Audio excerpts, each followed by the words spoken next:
dan lain sebagainya. Nah, masalah-masalah yang seperti ini itu masalah rumit karena apa? Ya kita dananya untuk menyelesaikan masalah-masalah di Papua itu nggak ada. Nah,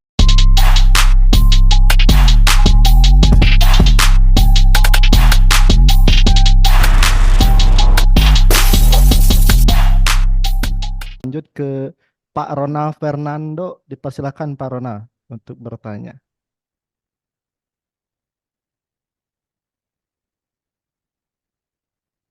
Halo Pak Ronald, mungkin itu untuk unmute-nya di accept ya Pak Ronald. Nah, silakan Pak. Halo, Halo. ya, selamat siang Pak Guru. Perkenalkan, siang. saya Rona Fernando. Saya sekarang berlokasi di Papua, Di mana itu? Izin Oh, di bertanya Pak Guru. Papua. Di Provinsi Papua, Pak Guru. Iya.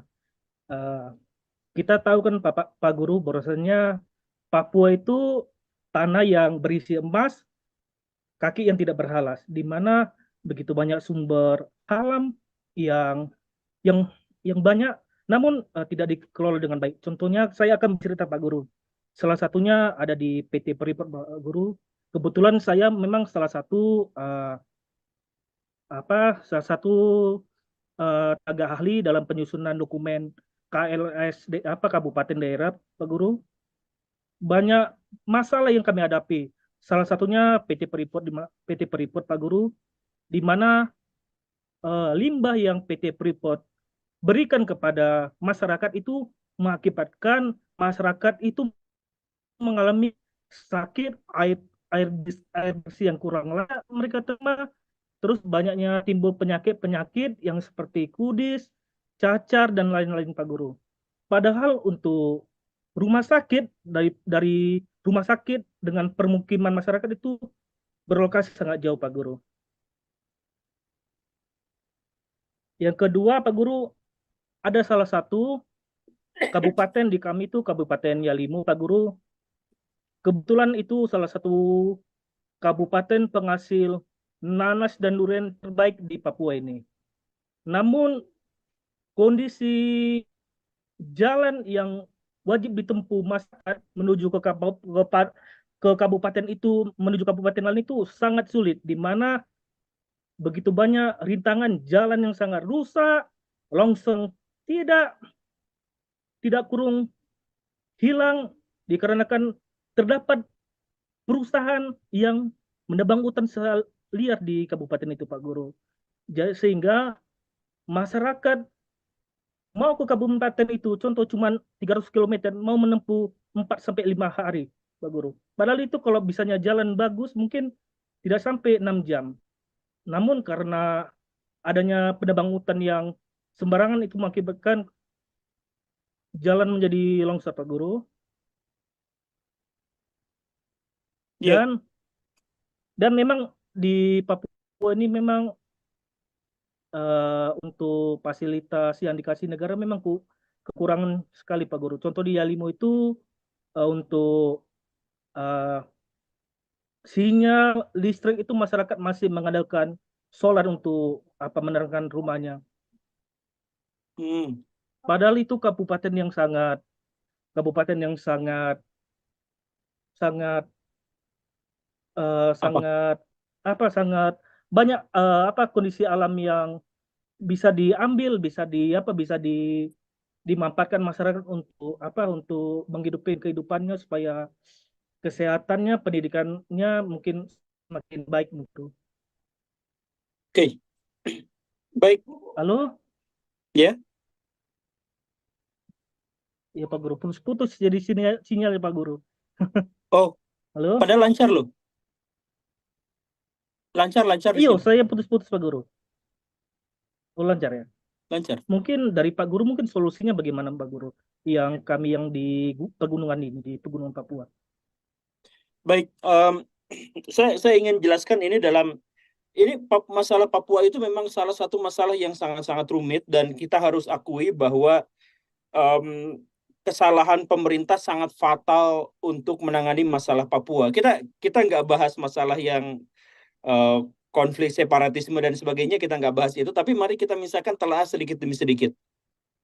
Dulu di zaman Orde Baru itu ada kesalahan fatal pemerintah kita itu terkait dengan pangan, di mana pangan itu diwajibkan semua pulau dan semua suku di Indonesia itu harus pakai beras makanannya. Dan kalau misalkan hitung-hitungannya pada waktu itu adalah kalau makan sehari tidak 3 kali dan tidak beras, maka itu disebut sebagai fakir miskin. Dan karena itu, maka kementerian berlomba-lomba untuk memenuhi kebutuhan manusia atas pangan. Kabar buruknya adalah bahwa sebenarnya tidak semua rakyat Indonesia itu makan padi. Hanya Sumatera dan Jawa saja yang secara umum makan padi. Orang Kalimantan tidak, orang Sulawesi makan padi sih, tapi juga tidak. Dan orang Papua juga tidak. Tetapi kemudian ini dirubah. Jadi sekarang orang Jawa sudah terlalu penuh, sehingga sawah-sawah tersingkir. Karena sawah-sawah tersingkir, akibatnya apa? Orang Papua disuruh nanam padi agar bisa memenuhi kebutuhan yang di Jawa. Coba yang di Papua itu cek berapa juta hektar yang dipersiapkan tanah di Papua itu justru untuk memenuhi kebutuhan orang-orang Jawa atas padi dan pangan. Nah, ini kan dari sini saja sudah sangat-sangat diskriminatif. Tetapi di sisi lain, kalau kita mau ngebangun Papua, itu susah sekali. Kenapa? Untuk ngebangun Papua itu membutuhkan pihak swasta, sponsor, atau harus ada orang juga yang terlibat dalam urunan uang. Nah, kalau misalkan kita minta sama pengusaha-pengusaha, pengusaha-pengusaha itu pasti akan mikir, ngitung. Kalau saya misalkan bikin tol di Papua, maka saya keuntungannya berapa dan bisa sampai kembali balik modal tuh berapa. Nah, ini hitungannya masalahnya di sini. Orang Papua, wilayahnya sangat-sangat besar, sangat-sangat luas, tetapi penduduknya hanya sama dengan Bandung Raya. Dengan tempat saya tinggal itu, Bandung Raya itu penduduknya sama dengan Papua. Provinsi Papua itu sekitar 3 jutaan kalau nggak salah. Sekarang belum Papua Barat ya, tapi 3 jutaan. Nah, itu adalah penduduk Bandung di siang hari itu segitu jumlahnya. Bayangkan pulau sebesar itu, tetapi penduduknya sedikit. Nah, kalau misalkan ada orang yang mau nyumbang dana, misalkan saya mau bikin infrastruktur di sini, mau bikin pabrik, mau bikin kos-kosan, dengan penduduk yang terpencar 3 juta untuk wilayah yang sangat luas, itu banyak sekali orang yang tidak mau untuk menangani atau ikut urunan dalam konteks ini. Akibatnya apa? Akibatnya itu dibiarkan saja, diserahkan kepada pengusaha-pengusaha yang mau ngurus. Nah, ketika dibiarkan saja kepada pengusaha-pengusaha yang mau ngurus, akhirnya mereka mencari keuntungan sendiri secara berlebihan. Ada industri-industri ngambil emas dari puncak, kemudian membiarkan rakyat Papua yang ada di bawah kena limbah merkuri. Itu banyak yang seperti itu. Atau misalkan lahan-lahan dibuka, kemudian merusak lingkungan, dan lain sebagainya. Nah, masalah-masalah yang seperti itu masalah rumit. Karena apa? Ya, kita dananya untuk menyelesaikan masalah-masalah di Papua itu nggak ada. Nah, solusinya apa? Sebenarnya solusinya adalah etika masyarakat di Papua, bukan etika apa ya namanya ya, adat istiadat itu justru harus dipertahankan. Jadi gini, orang Papua dulu bisa bertahan dengan sangat baik, itu di sana, di Pulau Papua itu, justru ketika mereka dibiarkan hidup sesuai dengan, apa ya itu, sesuai dengan lokal genius mereka gitu. Ya, lokal genius itu sekarang yang dirusak gitu. Orang Papua suruh makan nasi lah, kemudian wilayahnya dibuat aneh-aneh lah dan sebagainya gitu. Nah, jadi coba misalkan gini lah ya. Ini sederhananya beginilah ya. Ini contohnya kemarin teman saya tuh kejadiannya gini. Dulu orang Papua yang di pedalaman, ketika mereka menemukan bahwa jembatannya rusak, mereka gotong royong bikin sendiri jembatan. Ketika mereka menemukan jalannya rusak, mereka gotong royong untuk bikin jalan sendiri gitu. Seperti itu. Sekarang datang partai politik. Partai politik itu menjanjikan Kalau kalian jalannya rusak, serahkan kepada pemerintah. Maka pilihlah kami karena kami yang akan mengatasi masalah jalan dan jembatan ini. Akhirnya apa? Akhirnya yang terjadi adalah sekarang kalau jembatan rusak, orang-orang nggak mau memperbaikinya. Kalau jembatan rusak, orang-orang nggak mau memperbaikinya. Kalau gedung kecamatan rusak, nggak ada yang mau memperbaikinya. Karena apa? Nunggu bantuan dari pemerintah sesuai yang dijanjikan oleh partai politik.